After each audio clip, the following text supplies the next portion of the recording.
બનાસકાંઠાના દાંતીવાડા તાલુકાના સાતસણ ગામમાં સ્ટ્રીટ લાઇટ, ગટર, પાકા રસ્તા, સરકારી હોસ્પિટલ જેવી તમામ સુવિધાઓ ગામમાં ઉપલબ્ધ નથી, જેથી ગામ લોકોમાં નારાજગી જોવા મળી રહી છે। તેથી ઉચ્ચ અધિકારીએ ગામની રૂબરૂ મુલાકાત કરી અને તેમને ગામના જરૂરી કામ પૂરા હોય તે જલ્દીથી જલ્દી પૂર્ણ કરે તેવી લોક માંગણી છે। બનાસકાંઠાના દાંતીવાડા તાલુકામાં આવે સાતસણ ગામ સુવિધાથી હજુ સુધી વંચિત છે। રાજસ્થાનના અડીને આવેલા સાતસણ ગામમાં આજે પણ પાકા રસ્તાઓથી વંચિત છે। લોકોએ જણાવ્યા અનુસાર ગામની અંદર કોઈ પણ પાકા રસ્તાની વ્યવસ્થા નથી। તમે જોઈ શકો છો ગામમાં જૂના જે શેરી મોહલ્લા છે તે હજુ સુધી કોઈ પણ પ્રકારના પાકા રસ્તા બનાવવામાં આવ્યા નથી। આખા ગામમાં કોઈ પણ પ્રકારની ગટરની પણ વ્યવસ્થા કરવામાં આવી નથી, જેથી કરીને ગટરનું પાણી ખુલ્લા રસ્તામાં વહે છે। એનાથી રોગચાળો ફાટી નીકળે છે તેવી શક્યતા જણાઈ રહી છે। ગામમાં સ્ટ્રીટ લાઇટો પણ નથી, જેથી કરીને ગામ લોકોને જો રાતના બહાર નીકળવું હોય તો તેમને બહુ ડર લાગે છે, કેમ કે ઘરની બહાર લાઇટ ન હોવાને કારણે અંધારા ભટ્ટ દેખાય છે। પીવાનું પાણી પણ અમુક જગ્યાએ મળે છે અને અમુક જગ્યાએ ગામની અંદર પીવાનું પાણી મળતું નથી, જેથી લોકોને તેમને નજીકના ખેતરોમાં પાણી લાવવું પડે છે। ગામમાં સરકારી હોસ્પિટલમાં નથી। એક બાજુ સરકાર દ્વારા પાણી બચાવ અભિયાન ચાલી રહ્યું છે, ત્યારે સાતસણ ગામની વાત કરવામાં આવે તો જાહેર રસ્તામાં પાણી વેડફાતું જોવા મળી રહ્યું છે। રસ્તામાં દુર્ગંધ મારતું ગટરનું પાણી પણ રોડ ઉપર વહે છે। અને સાલ ગામથી તમને જણાવી દઈએ કે સાતસણ ગામથી જો પાંથાવાડા હોય કે સાતસણ ગામથી જાત જવું હોય કે સાતસણ ગામથી ગુંદરી જતા તમામ જે નાળા નાખવામાં આવ્યા છે તે ગયા વર્ષના વરસાદમાં તૂટી ગયા છે, પરંતુ હજુ સુધી આ નાળાનું કામ રિપેરિંગ કરવામાં આવ્યું નથી। તો ત્રણેય ગામમાં જે જોડતો રસ્તો છે, અલગ અલગ ગામમાં જવા માટે 3 નાળા તૂટેલા છે, તો આ નાળા ક્યારે રિપેર થશે એક સવાલ થઈ રહ્યો છે। જો નાળા રિપેર કરવામાં નહીં આવે અને વરસાદ પડશે તો આ ગામ લોકોને ક્યાંય જવાનો રસ્તો નહીં મળે, કેમ કે ત્રણેય નાળા તૂટેલા હોવાને કારણે લોકોને ગામની બહાર નીકળવું મુશ્કેલ પડશે। અને જો એક બાજુ વરસાદ ચાલુ હશે અને જો આ નાળા રિપેરિંગ કરવામાં નહીં આવે તો લોકોને દવાખાને જવું, ખરીદી માટે જવું હશે તો શું થશે? આ ગામ લોકોનું ભાવિ અંધકારમય બની ગયું છે। હાલ ગામ જે તળાવ ખોદવામાં આવે છે એમાં પણ ભ્રષ્ટાચાર કર્યા હોવાનો આક્ષેપ ગામ લોકો કરી રહ્યા છે। પંચાયત ઓફિસ પણ બંધ રહે છે। શું થશે આ સાતસણ ગામના લોકોનું? સરકાર શું પગલાં લેશે?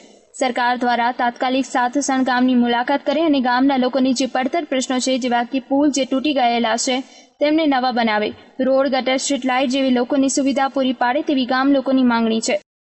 મારે પાણી નહીં આવતું, મારે રોડ નથી, મારે લાઇટ નથી, એવી સમિતા મને ગતું નહીં મળી। આ ભાજન મળે, રાહત મળે, બીજી મળે, મન ગતું આજ 20 વર્ષ સંદાસ બાથરૂમ મારા નથી। આખા ગામ ને મળે પણ મારા સંદાસ બાથરૂમ નહીં મળતો। અને ગામ જવા બહાર જવું હોય, મોદા જવા તો મારા રસ્તો નથી। 12 મહિના થઈ ગયા, રસ્તો એક રોડ નથી બને, 5 રોડ તૂટી ગયા, કોઈને બહાર જવા તો તકલીફ બહુ પડે। ગામની ગટર લાઈન બધું ખુલ્લી પડી, કોઈ કામ કરતા નથી સરપંચ લોકો। ગામમાં પાણી આવતું નથી, પ્લોટમાં પાણી બિલકુલ નથી આવતું, 3 મહિના થઈ ગયા। આ લોકોને કહેવા મનમાજી કરે, કોઈ જવાબ આપતા નથી, ગલત પાણી આપી દે બીજી જગ્યાએ, પૈસા આપે અને પાણી મોકલી દે જલ્દી, ને પાણી પણ નથી આપતા બીજોને। કહેવા જાય એટલે ઊંધો બોલે। મારા નામે પ્લોટ નથી, BPL કાર્ડ નથી, ઘર નથી મારા નામે, અને 3 વાર મેં ફોર્મ ભર્યો પંચાયતમાં, તો પંચાયતમાં રદ કરી નાખે ફોર્મ મારા, અને જોઈ લો આજ તક મારો કોઈ નામ નથી પંચાયતમાં, પ્લોટ નથી, કંઈ ન મળે, શું મતલબ મારે? કોઈ લાભ આજ સુધી મને નહીં મળ્યો। સરપંચે 3-4 વાર કીધું, સરપંચ કોઈ હપ્તા 3 સરપંચ આવી ગયા, એક નથી 3 આવી ગયા, પણ કોઈ સરપંચ કામ નથી કરતા, બધા પોતપોતાની મનમાજી કરે। આ રસ્તા પણ ખરાબ એકદમ, કોઈ બસનો ટાઈમ નથી, એક બસ આવે છે અને 5-5 રસ્તા ખરાબ છે। આ વરસાદ આવવાનો મહિનો 1.5 મહિનો બહાર છે, અને બિલકુલ આ રસ્તા સાધન એક બહાર જઈ શકે નહીં, તો કોઈ ડિલિવરી કેસ હશે, કોઈ બીમાર છે, શું થશે? એ જવાબદારી કે નહીં ગવર્મેન્ટની છે ને? તો એટલો બધો ગદ્દો પડ્યો હોય ત્યાં રીંછ રાતના લીલ ગાય આવી આવે અને લોકો અંદર કોઈ ચોરી વાળા આવે, બીજા આવે, અને એટલો રસ્તો ગંદન, બાવળિયા વધી ગયા, બાવળિયા અને લાઇટ ને બીજી ને, અને રસ્તો નહીં, બીજો નહીં, કશું નથી, અને એટલો ડર લાગે સાહેબ, એટલું હમું કરાવો। આ લોકોએ તળાવ બનાવ્યું બરાબર, પણ એમાં તળાવમાં પહેલેથી તળાવ જેવું હતું, લોકો માટી લઈ ગયા હતા અહીંથી, 10-10 ફૂટ ખાડા પડ્યા હતા, ખાલી 4 બાજુ પાળ બનાવી છે, બાકી કાંઈ તળાવમાં લેવાનું નહીં। અમે કીધું કે પેલા નોખલા બોખલા અંદર નાખો તો અંદર પાણીનો ભરાવ થાય, તો જો એક નાખડી અંદર નોખી નહીં, અને સામે પાળ ફૂટી જાય એવી છે બરાબર।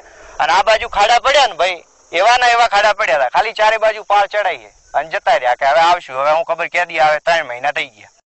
અમારા ગામમાં ઘણી સમસ્યા છે। પહેલી સમસ્યા તો રસ્તાની, કે અમારા ગામમાંથી 5 રસ્તા બહાર નીકળે, અત્યારે એકેય રસ્તો સાબત નહીં.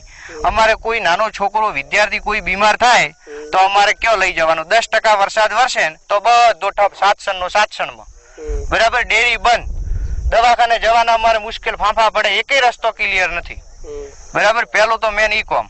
અને ગોમમાં પાણી વેડફાય, ખાડા ભરેલા પડ્યા, નહોતો આવતા ને ટેન્કર આવતા ત્યારે દવા ઘડા ફૂટતા. હવે ભગવાને હાલ્યો હોય તો ગમે એમ વેડફે.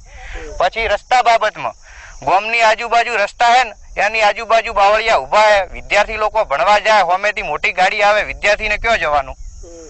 તળાના હાથસન થી પોથાવાડા જવા માટે રસ્તો બંધ. વરસાદ આવશે તો તૂટેલો પડ્યો છે. એક સાલ થવા માટે અહીંયા વરસાદ આવે તો 1 સાલ થાય, પણ કોઈ રસ્તા હજી 3માંથી એકેય રસ્તો બન્યો નહીં. અને અમારે કેવી રીતે જવાનું ને કેવી રીતે અમે ગામમાંથી બહાર કોઈ સબ્જી સામાન માટે જવું હોય તો રસ્તા બંધ થઈ જાય. આ વરસાદ આવી ગયો, ગયા વરસાદમાં તૂટ્યું હતું, હજી સુધી કોઈ આ નાળું 3માંથી એકેય નાળું બન્યું નથી.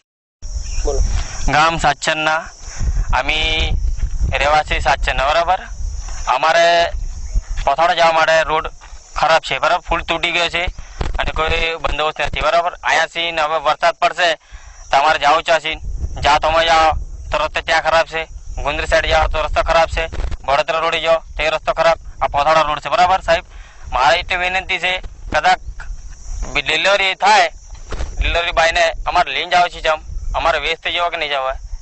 હા, અને એની સંસ્થા તમે કરી ના લો આ ફૂલની. તમારે એટલી વિનંતી છે ડિલિવરી બાયની, કદાચ કોઈ બી હા ના થાય વરસાદ ન હોમે તમારે જવું જોઈએ. કેમેરામેન જીતુભાઈ સાથે મીવાભાઈ ચૌધરી, લાઈવ ગુજરાત ન્યૂઝ, પાંથાવાડા.